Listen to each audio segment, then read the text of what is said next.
Make sure that the patient or an available caregiver understand the administration regime and provide legible written instruction and schedule the periodic review.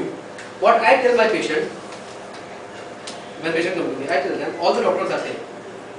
They all have same knowledge. They have read the same books. They are from the almost the same quality of medical colleges. It's a good patient which makes a good doctor. It's something like a good student makes a good teacher. Arjun था तो द्रोणाचार्य का नाम हुआ. It's exactly like that. Like बाला साहब ठाकरे ने किया तो इंदु मांडवीय का नाम हुआ. राणावत अपने वाजपेयी जी ने किया तो राणावत का नाम हुआ. एस्कॉट्स का CMD का किया तो त्रेहान का नाम हुआ. It's as simple as that. So a good patient makes a good doctor. And similarly for the medication, for every illness, how many group of medications do we have? For any particular illness, 5 group, 6 group, 7 group.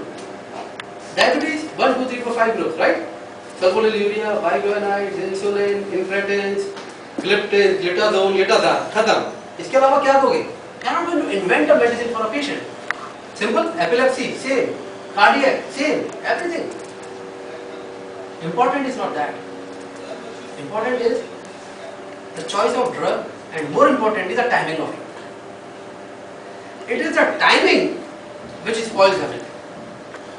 Doctor ने दवाई लिख के दे दी, print भी कर दिया, internet उससे भी निकाल लिया, प्रिंटर से, कंप्यूटर पे भी आ गया, टाइमिंग. लेकिन पेशेंट है जब तक मेरा व्रत नहीं टूटेगा, मैं खाना, जब तक मेरी सेवा पूजा नहीं होगी, मैं खाना नहीं खाऊंगी. कई लोगों को कंफ्यूजन. अभी थायराइड को लेकर के बताता हूँ मैं आपको. अच्छा, ये सुबह एल्ट्रोक्सिल लेना है और आधे घंटे के बाद खाना. जो खाना है आधे घंटे के बाद खाना चलेगा. पेशेंट आते हैं जब सबसे घूम फिर करके हमारे पास जब आते हैं, okay you take it at 6 AM. Doctor साहब खाना मुझे 6:30 बजे खाना पड़ेगा. ये किसने कहा आपसे? हमारे डॉक्टर साहब ने कहा आधे घंटे के अंदर खाना है. मैंने यही कंफ्यूजन है.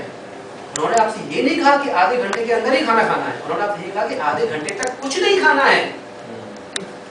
Difference of understanding. आप उल्टा 2 घंटे के बाद खाओगे तो ज्यादा बेटर है. पहली चीज. दूसरा, एंटी हाइपरटेंसिव मेडिकेशन. मेरी फीमेल्स जो जिनका फर्ज है हिंदुस्तान के अंदर, पहले बच्चों की सेवा, फिर पति की सेवा, फिर सास ससुर की सेवा, फिर भगवान की सेवा, और उसके बाद नाश्ता और फिर दवाई. अब लोगों को ये परसेप्शन है कि खाली पेट दवाइयाँ नहीं खा सकते. नॉर्मली पेन किलर्स, एंटीबायोटिक्स तो कहते हैं आप खाली पेट मत खाइए, लेकिन even anti hypertensive they don't want to take empty stomach. So what do? They are having their breakfast or brunch at 1, and that time they are taking their anti-hypertensive medication. So what is happening? Control is bad. भाई आपने सुबह क्यों नहीं खाया? तो मुझे बोला कि नाश्ते के बाद. Who told you that? You can take it empty stomach. There is no problem. Take it. Try to eat something. If it is not eating, take it empty stomach. But please take it, and that changes everything.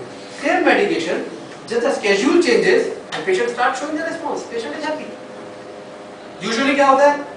Telmisartan चल रहा है, टेलमा दिया हुआ है, वो काट के एरिटेल कर दिया. पेशेंट आया, बोला बड़ा अच्छा लग रहा है, अभी एरिटेल ले रहा हूँ ना तो मेरा बीपी चेक कंट्रोल है. यार ये भी टेलमिसार्टन, ये भी टेलमिसार्टन है, और दोनों रेस्पेक्टेड कंपनी है.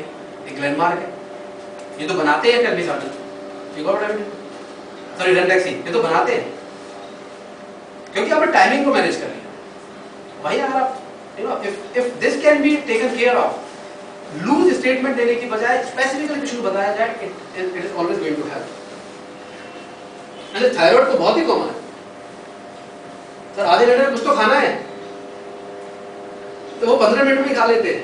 तो उनको ये लगा आधे घंटे में कुछ तो खाना है, तो ये नहीं लगा कि आधे घंटे तक कुछ नहीं खाना है. That is the difference in understanding.